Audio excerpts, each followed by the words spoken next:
the soul of America has an historic parallel to this? Because I can't think of one.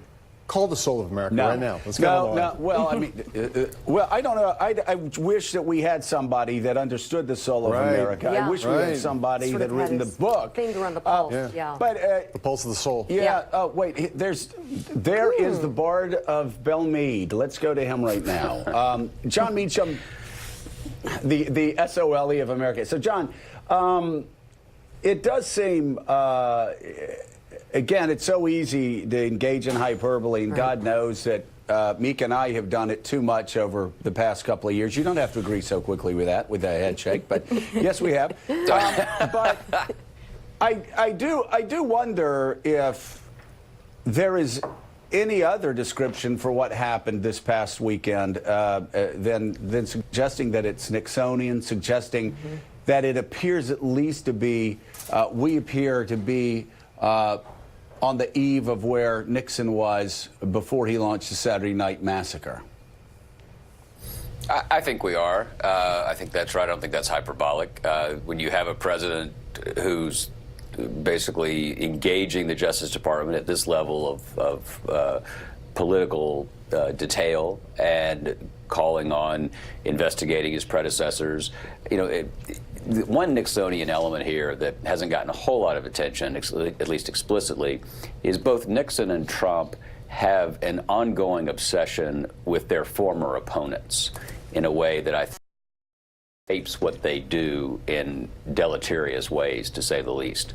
Remember, Nixon was always thinking about, one of the reasons he justified the taping is FDR had done it, LBJ had done it. He was always obsessed with what President Kennedy had gotten away with, in his view. And remember, of course, that's clearly true with President Trump, with an obsession with both Obama and with Secretary Clinton. And I can't remember who said this first, but somebody remarked that they hoped Hillary Clinton watches Fox News because it's the only place where she's president. And I think that's a true factor here. My own sense is the most, and this may sound kind of League of Women voter-y, but the most important political story in the country right now, in many ways, are those 435 House races, because I've been skeptical of this, but I would now bet a good bit of money this is going to end up in the House with some kind of impeachment proceeding.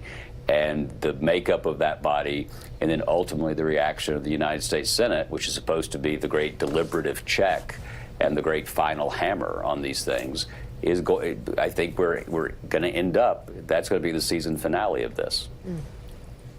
Yeah, either that or perhaps a censure or something else. By the way, Mika, I don't know if you knew this or not, but Mika, when you were walking around yesterday